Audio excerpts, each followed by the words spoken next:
Governor மாளிகை நாங்க ஆய்வு பண்ணிட்டு இருக்கோம் அப்படிங்கிறதுல உங்க அதிகாரிகள் அனுப்பிட்டு உங்க மேல மரியாதை கூடும்ல. நீங்க சொல்லாமலே பெட்சன் போடாமலே வேலையை செய்வாங்களா செய்ய மாட்டாங்களா? செய்வாங்கல்ல. நம்முடைய வழக்கறிஞர் சதீஷ்குமார் பேச சொன்னார், பெட்சன் போடுறது பயமா இருக்குல்ல, ஆக்கிரமிப்பு விஐபி இவன் சொன்னா முதலமைச்சரே முன்னாள் முதலமைச்சரே நடுங்கி போய் நம்ம ஊர் ஏரிக்கு தண்ணி கொண்டாராம பயந்துட்டு போயிட்டாரு. அப்படியே மட்டும் எதிரிக்குதுரா நாம பெட்சன் போட்டா, அப்படியே மட்டும் ரவுடிக்கிறா சமூகத்துக்குறா நாம மனு போட்டா என்ன நடக்கும்? பயம் இருக்குல்ல. கூடாது, பெட்சன் போட கூடாது, பெட்சன் போட கூடாது, பெட்சன் போடாம இருக்கக்கூடாது. என்ன சொல்றாங்க? சாப்பாட்டு டைம் லேட் ஆயிட்டு இருக்கு. நான் என்ன சொன்னேன்? பெட்சன் போட சொன்னா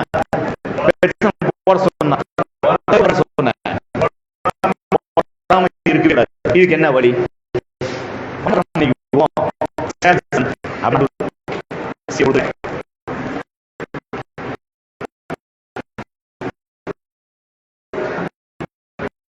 ராசி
எளிய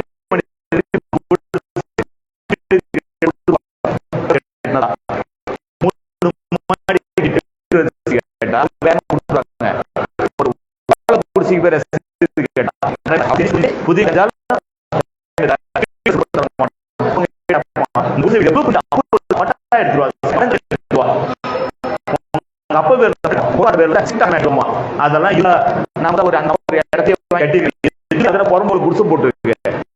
அந்த ஒரு வீட்டு நம்ம பஞ்சல போன காசு இப்ப நம்ம யாரு நீங்க என்ன பண்ணுவீங்க? ஒரு டிவி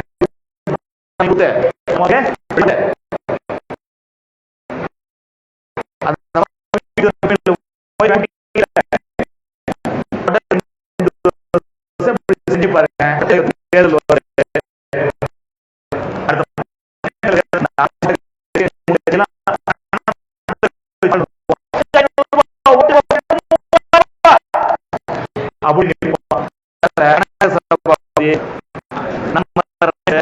போட்டு நீங்க தருவீங்களா?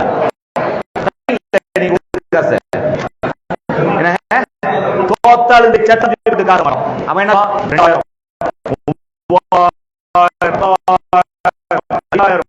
2000 பிரியாணி வேற என்ன வேணும் அப்படின்னு கேட்கிற இடத்துல மாட்டேன்.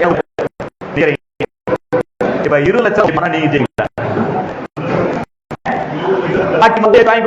ரேஷன் கடையை சீரமைச்சு நல்ல அரிசி வாங்கி கொடுத்து ரோடு போட்டு கொடுத்து யார் சமுதாயம் இதெல்லாம் சொல்லி ஓட்டு கேட்டா கிடைக்குமா?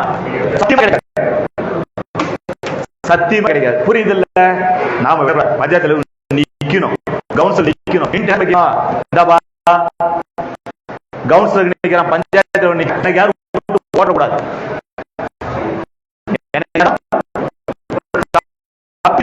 ஒரு பையன் ஓட்டு போட்ட ஒரு ஓட்டுக்காக இந்த ஊர்ல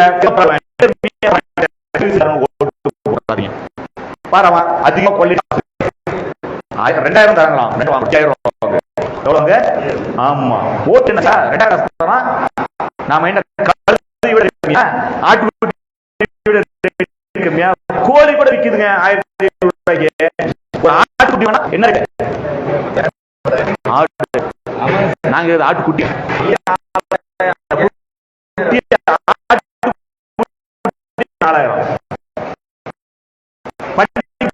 இருக்கிறதுல காசு தான் பண்ணிக்கு விட்டு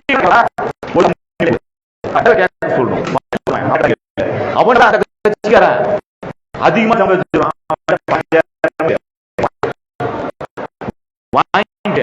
தயவு செஞ்சு ஓட்டு போடுறாத. ஓட்டு போட்ட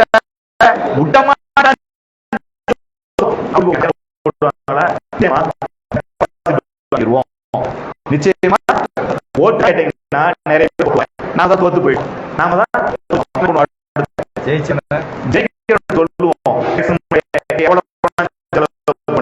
ஒரு பைசா எடுக்க மாட்டேன், எவ்வளவு வேணாலும் செலவு பண்ணு.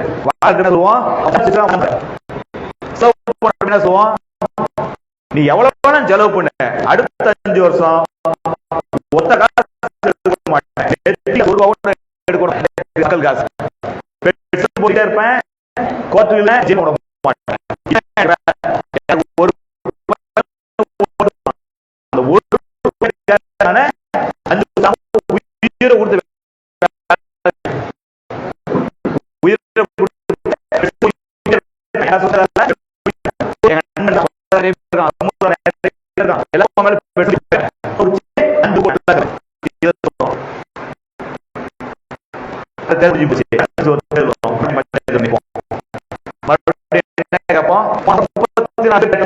எத்தனை பேரு இந்த ஊர்ல 1500 பேர் போட்டுறேன். இப்ப மறுபடியும் நினைக்கிறேன்,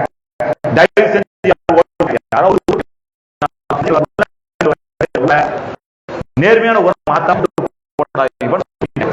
ஒரு காலகட்டத்தில் மக்கள் வாங்குவாங்க. தெரியுங்களா?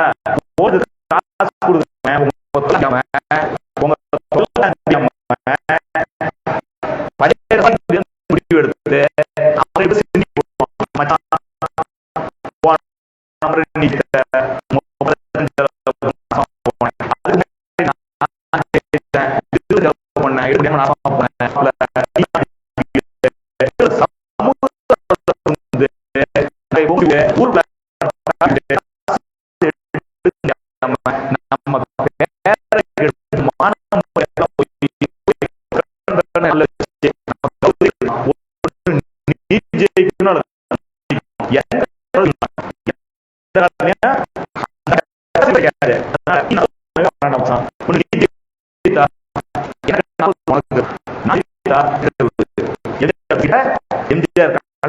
நாம போடுவோம். மக்கள்கிட்ட ஓட்டு தர மாட்டான். போய்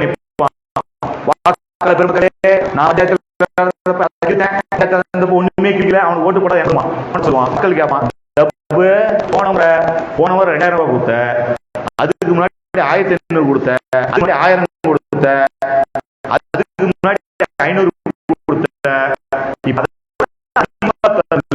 2 பேர் சொல்ற உயிரை சகோதரர்களுக்கு வீட்டுல 5 வீட்டு இருக்கு. ஆனா நாங்க 2 பேரும் நாங்க சமூக ஓட்டு போறோம் ஜெயிக்க வைப்பாங்க. யாரு கல்யாண கனக சபாபதி கல்யாணத்தை கட்டி நடக்க கூட நம்ம பஞ்சாயத்து ஆக்குவாங்க. விடாம அது வரைக்கும் நம்ம என்ன பண்ணோம், நாம முதலீடு பண்ணல, நமக்கு காசு போடல, எடுக்கணுங்கிற அவசியம் இல்ல. நீங்க பண்றோம் என்ன வச்சு சாப்பாடு தேடுற ஆளுக்கு வந்து யாரும்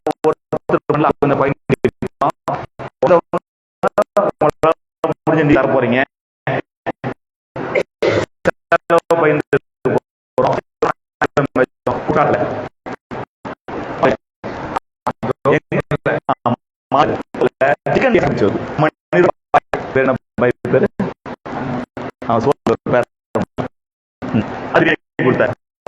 எல்லாத்துக்கும் லெக் பீஸ் பிரியாணி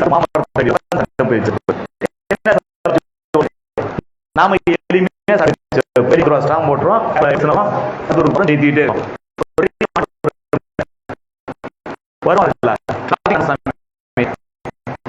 தெரிஞ்சவர் தானே.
பேர் தான் காந்தி. சாராய குண்டாத்துல போனவர் மந்திரியா, அவர் கொஞ்சம் கீட்ட உடனே போட்டா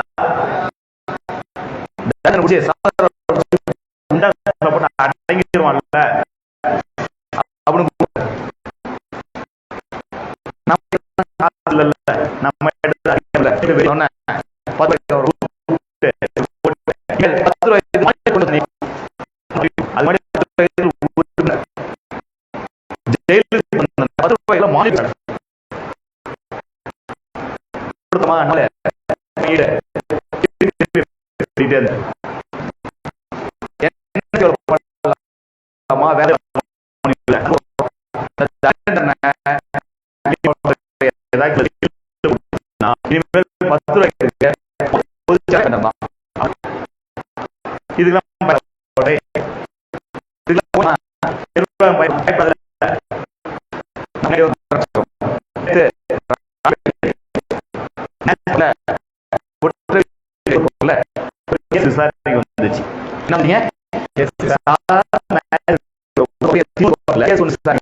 நம்பர்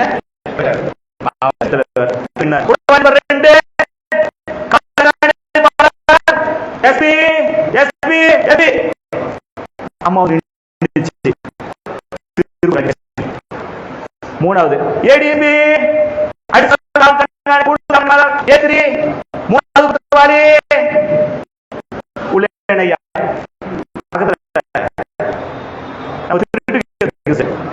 என்ன கேஸ் என்ன சொல்றாங்க என்ன கேஸ்